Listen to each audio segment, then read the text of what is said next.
Este capítulo lo vamos a dedicar a los ajustes del generador estéreo.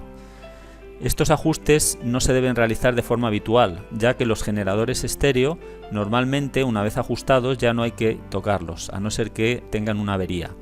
Los niveles de entrada y salida son relativos dentro del propio generador y no son ajustes que haya que tocarlos para modificar la desviación del transmisor si hiciera falta, ya que estos ajustes son porcentajes relativos de los componentes de la señal múltiples y no deberían de tocarse en ningún caso.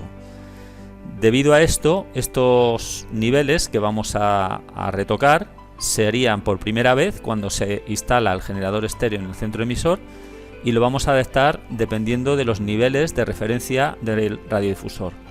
En este caso, como ejemplo, vamos a partir de que el radiodifusor va a tener como nivel de referencia para el audio un nivel de pico de programa de 12 dBus 400 Hz. A 400 Hz, ya que tenemos que tener en cuenta que hay un preénfasis. A frecuencias superiores el nivel tendrá que ser menor. La mejor manera de realizar este ajuste es que ese tono de 400 ciclos nos lo enviaran desde la propia mesa utilizada en los estudios para la emisión del programa. En caso de que no fuera posible, utilizaríamos un generador de audio en el mismo centro emisor. Lo primero que haremos antes de tocar ningún ajuste es asegurarnos de que el tono que está saliendo desde la mesa de los estudios nos está llegando al nivel adecuado. Para eso tenemos dos formas de hacerlo. Una de ellas es conectar en paralelo las puntas de un osciloscopio con la señal de salida del radioenlace sin desconectar el generador estéreo, o desconectar ese latiguillo y conectarlo directamente, pero en este caso tendremos que añadir una carga de 600 ohmios, ya que el generador estéreo a su entrada carga la señal. Esto hay que tenerlo en cuenta. Si no tuviéramos osciloscopio, podríamos utilizar un polímetro. En este caso lo que estaríamos midiendo es la tensión eficaz, en vez de la tensión de pico a pico que mediríamos con el osciloscopio.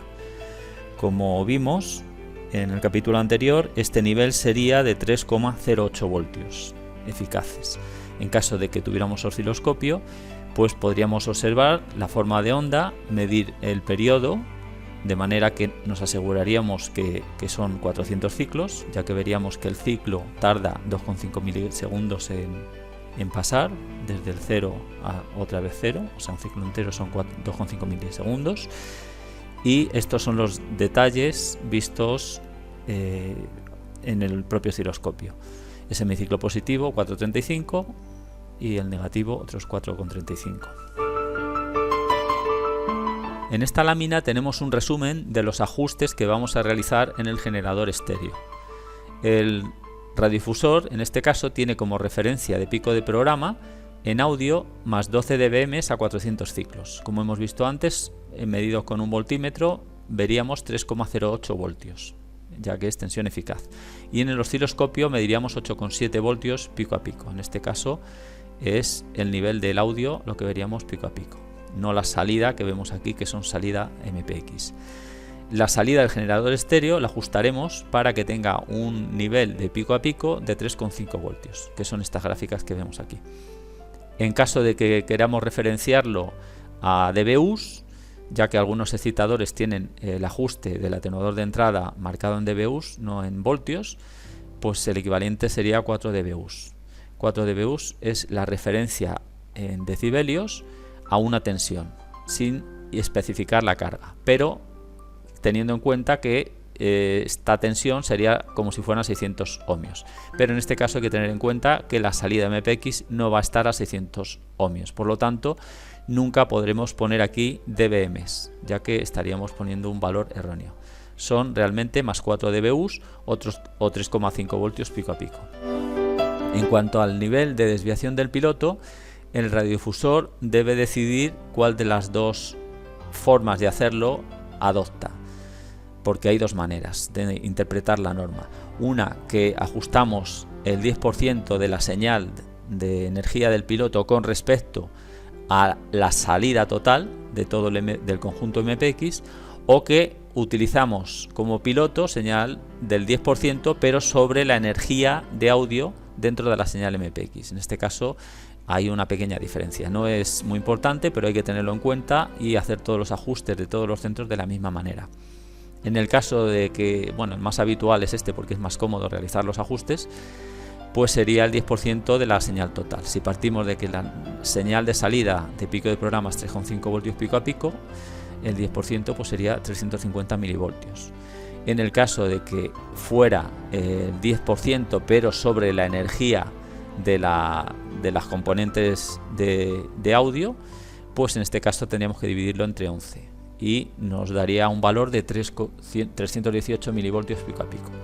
Esta señal, cuando se entregara al excitador, si el ajuste lo hemos realizado para que desviara al transmisor a más o menos 75 kilociclos, pues nos provocaría una desviación, si no hubiera audio, de 6,8 kilociclos en este caso, o de 7,5 kilociclos en este otro. El 10% de 75, 7,5, y en este caso, pues como es relativo ese 10% al audio, pues nos quedaría un poquito por debajo. Estas pequeñas diferencias no son importantes, pero hay que hacerlo de forma igual en todos los centros emisores.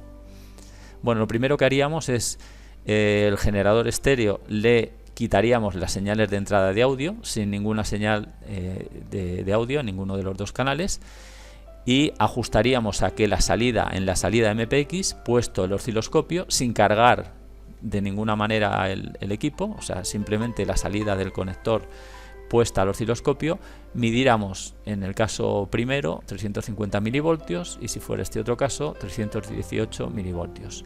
Estos serían los 19 kilociclos y veríamos que esta señal pico a pico tiene este nivel o este otro, dependiendo de lo que adaptáramos en este caso. A continuación lo que haríamos es poner el tono de 400 ciclos que estamos recibiendo de los estudios o generándolo con un oscilador en el propio centro emisor, y lo meterían por una de las dos bocas, por el canal izquierdo o por el derecho, simplemente por una de ellas, asegurándonos de que el nivel que estamos recibiendo o que estamos generando con nuestro oscilador es de más 12 dBm.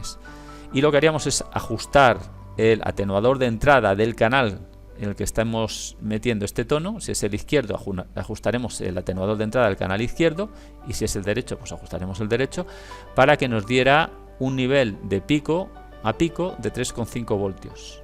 3,5 voltios pico a pico.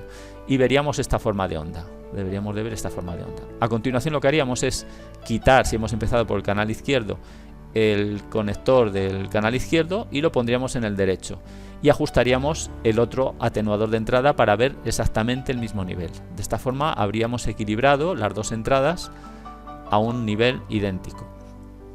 Este sería en realidad el ajuste que habría que hacer y no tendríamos que hacer nada más.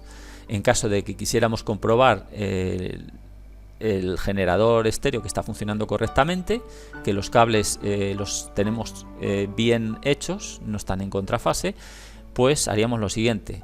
Si pusiéramos la señal de audio en los dos canales en fase, nos tendría que dar esta forma de onda, también 3,5 voltios pico a pico, y si los pusiéramos en contrafase, uno de ellos puesto los cables invertidos, nos tendría que dar esta otra forma de onda. La vista en el espectro, descomposición espectral de esta señal, la tenemos aquí a la derecha, y veríamos en un analizador de espectros de baja frecuencia, en este caso, veríamos la energía de esta manera. Esta señal sería la banda MPX. Veríamos que solamente tenemos energía de un 10% sobre el total a 19 kilociclos, que es la señal piloto. Cuando estamos metiendo la señal por uno de los dos canales, da igual que sea el izquierdo o el derecho, veríamos que aquí ya tenemos, en vez de una componente, tenemos cuatro.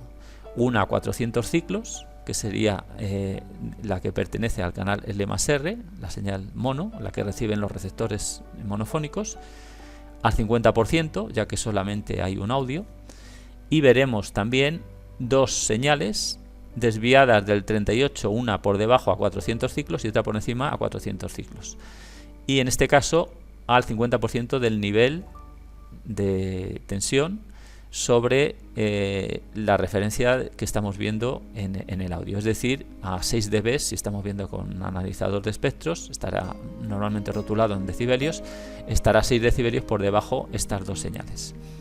En el caso de que la señal la metamos por los dos canales, izquierdo y derecho, y esté en fase, veremos que este nivel de 400 ciclos ha crecido al doble, ha desaparecido cualquier información del canal L-R y la señal piloto se mantiene.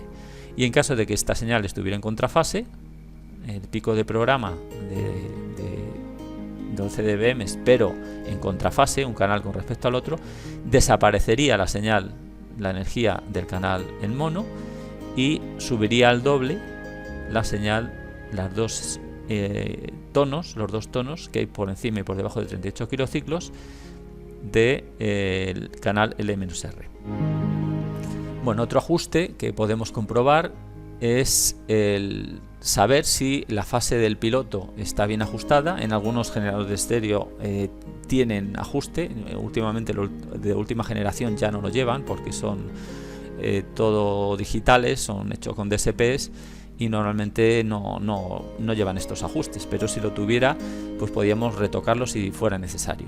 Para esto la mejor forma de hacerlo, si no tenemos instrumental de medida, simplemente con el osciloscopio. Aquí están los ajustes hechos solo con el osciloscopio, esto sería opcional, tener analizador de espectros, pero vamos, lo habitual es tener un osciloscopio y nada más. Pues lo haríamos de la siguiente manera: en vez de utilizar 12 dBm utilizaríamos 6, o sea el 50% de la señal, y la pondríamos en los dos canales en contrafase para que nos diera esta forma de onda pero al 50% de energía, de forma que aquí nos formaría esta gráfica que estamos viendo aquí, un poco hecho así por encima, pero bueno, sería así.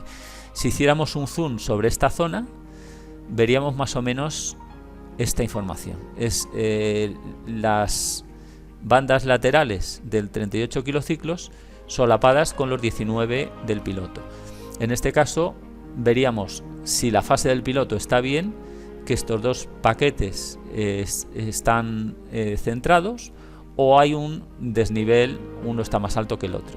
Si hubiera un ajuste de fase de piloto en el generador estéreo, lo retocaríamos para que esto quedara igualado. Y para saber la diafonía es una mala separación de los canales L y R al final en el receptor.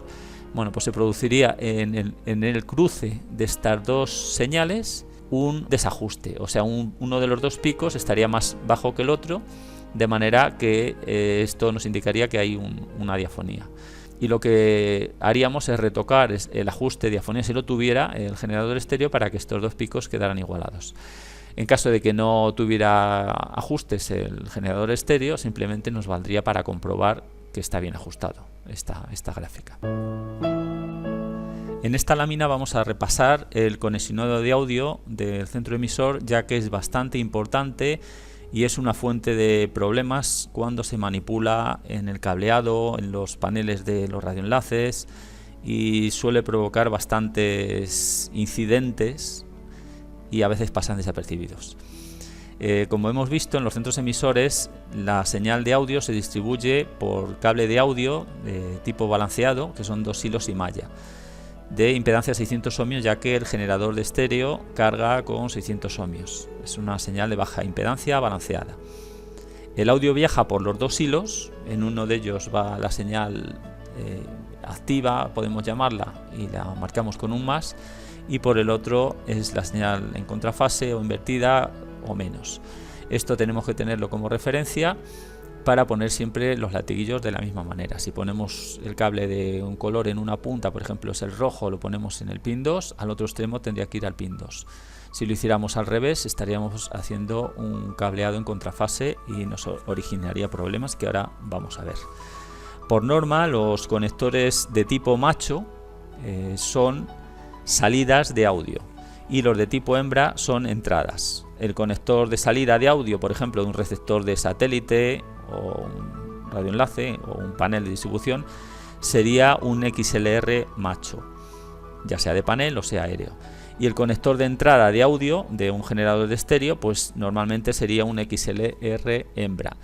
Esto no es al 100% así, porque a veces hay gente que se hace su propio panel y no tiene en cuenta la norma, y hay que tener cuidado con eso también. Cuando se hace un latiguillo es muy importante fijarse en el color de los hilos que vamos a conectar a cada pin para hacerlo de la misma forma en el otro extremo.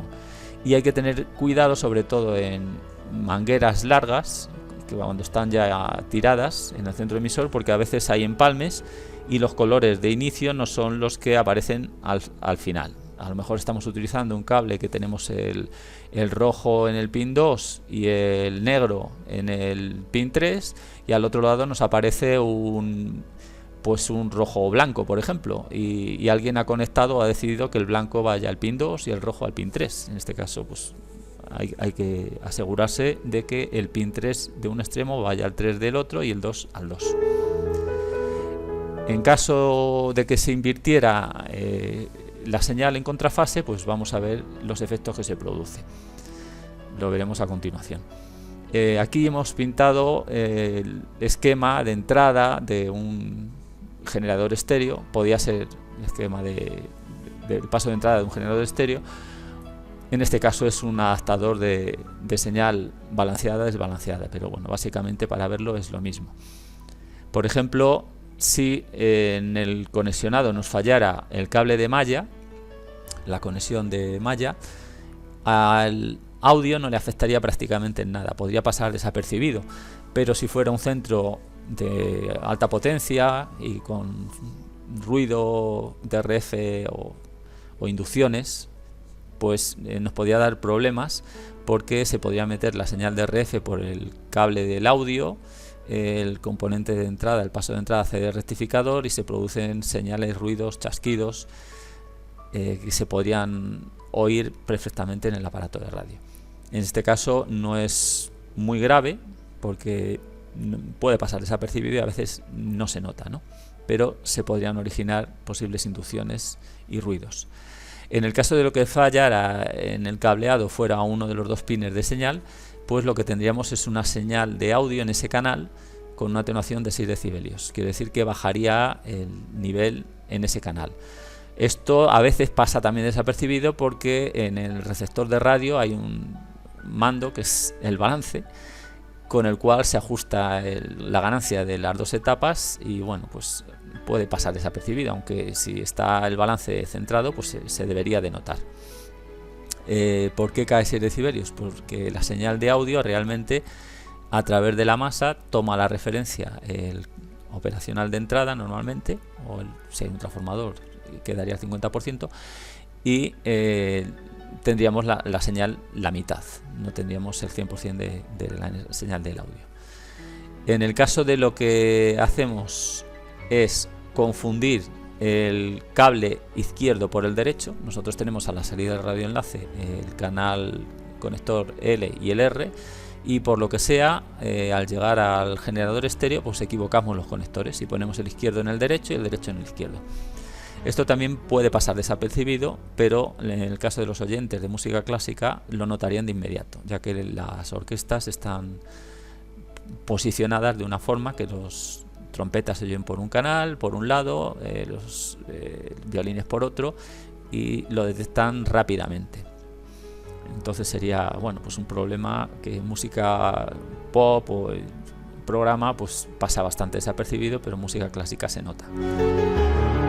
En el caso de que uno de los dos latiguillos lo hubiéramos hecho mal, que hubiéramos puesto el más con el menos confundido en uno de ellos, si lo hiciéramos en los dos no pasaría nada, los dos confundidos resulta que funcionaría todo perfectamente, pero si confundimos uno, lo que sucedería es lo siguiente: la señal M, que es la señal L más R, lo que realmente estaríamos enviando por el canal M sería L más R, pero como lo hemos invertido sería menos R, pues sería la señal L menos R.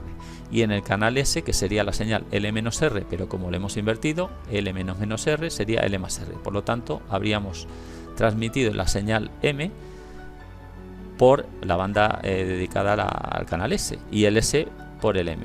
De manera que en un receptor monofónico, que solamente está recibiendo la señal del canal M, cuando habla el locutor no se le escucharía. Realmente es un problema grave.